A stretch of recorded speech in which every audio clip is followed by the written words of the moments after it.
Centimetre அளவில் பக்க அளவில் ஒரு சமபக்கம் முக்கோணம்னு சொல்லிட்டாங்க. ஒன்றும் இல்லை, சமபக்கம் ஒன்றுனா 3 பக்கம் சமமாக இருக்கிறது. அப்போது இது 0.2 சென்டிமீட்டர்னு வச்சுக்கோங்க. அதை வந்து இப்போ 2/10 சென்டிமீட்டர் கால்குலேஷன் சென்டிமீட்டருக்கு நான் மாற்றிக்கிறேன். 2 சென்டிமீட்டர்னு இருக்கும்.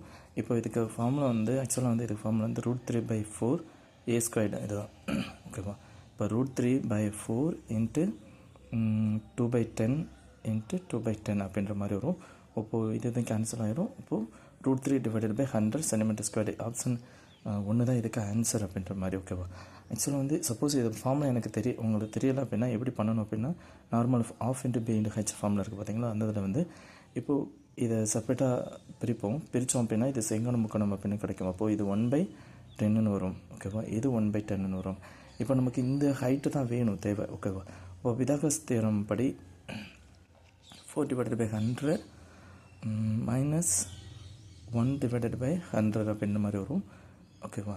இப்போது h² இருக்கும். இது வந்து 3/100 h² இருக்கும். இப்போ h = √3/10 இருக்கும். இப்போது நமக்கு இந்த ½ × bன்றது வந்து 2/10 × √3/10 இதை சப்ஸ்டிட் பண்ணிங்க. இப்போ இது கேன்சல் ஆகிடும்.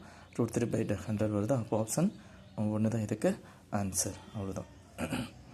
அடுத்தது 6 metre 50 centimetre, 3 metre 50 centimetre, 7 metre 50 centimetre நீளத்தை மிக குறைவான தடவை மிகச்சரியாக அளக்க பயன்படும் பலகை நீளத்தை கண்டிடும். இந்த மாதிரி கேட்டாங்கன்னா இது எந்த டாப்பிக்லேருந்து கேட்டிருக்காங்கன்னா, ஆக்சுவலாக எல்சிஎம் அண்ட் ஹெச்சிஎஃப் அப்படின்ற டாப்பிக்லேருந்து கேட்டிருக்காங்க.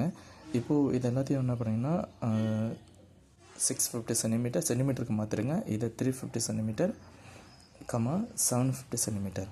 நமக்கு இதுக்கு மிக சரியாக அளக்க பயன்படும் பலகை நீளத்தை காண்க அப்படின்ற மாதிரி மிக குறைவானு இருந்திருக்கு. இந்த மாதிரி வரும்போது ஹெச்சிஎஃப் கண்டுபிடிக்கணும், எல்சிஎம் கிடையாது. அப்போது இது 3யும் காமனாக டிவைட் பண்ணக்கூடிய நம்பர் 100 எடுத்தோன்னா 100 டிவைட் பண்ணாது. அடுத்தது 25 எடுத்தோன்னா 25 வந்து 65 இங்கே. அதே மாதிரி அடுத்து 25 வந்து டிவைட் பண்ணோம். அடுத்து வந்து 15 வந்து இங்கே வந்து டிவைட் பண்ணாது. 50 இங்கே இதில் வந்து 50 இருக்கனால 25 செலக்ட் பண்ணக்கூடாது. 50 இது வந்து 3 நம்பர்ஸும் டிவைட் பண்ணோம். அப்போது ஹெச்சிஎஃப் வந்து ஆப்ஷன் 3 தான்.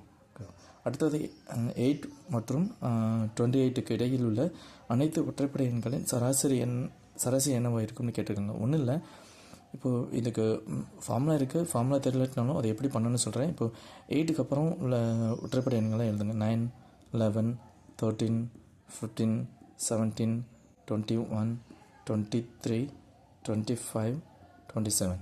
இப்போது இதில் வந்து சராசரின்றது இப்போ எத்தனை நம்பர் இருக்கோ அதில் மிடில் வரக்கூடியதான் சராசரி. இப்போது நமக்கு இங்கே 3, 6, 2, 4, 6, 8, 9, 11, 13, 15, 17, 21, 23, 25, 27. இதில் வந்து இப்போ நம்ம இதில் ஏதோ நம்பர் இருக்குமா? இப்போ 9, 11, 13, 15, 17, 19 விட்டாச்சு. ஓகே, 19ன்ற நம்பர் இப்போ வந்து மிஸ் பண்ணியிருக்கோம் இங்கே. ஓகேவா? அப்போது இங்கே என்னாச்சு? 3, 5 இந்த பக்கம் 1, 2, 3, 4, 5 நம்பர்ஸ். இப்போ 5 இங்கிட்டு 5 நம்பர்ஸ் போகுது, இங்கிட்டு 5 நம்பர்ஸ் போகுது. இப்போ 17, 19 இதுதான் மிடில் இருக்குது. இதுக்கு ரெண்டுக்கும் இடையில் இருக்க நம்பர் 18. அப்போது 18ன்றது தான் இந்த இதுக்கு வந்து ஆவரேஜ் சராசரின்றது. அப்போ ஆப்ஷன் 4 தான் இதுக்கு ஆன்சர். அவ்வளோ.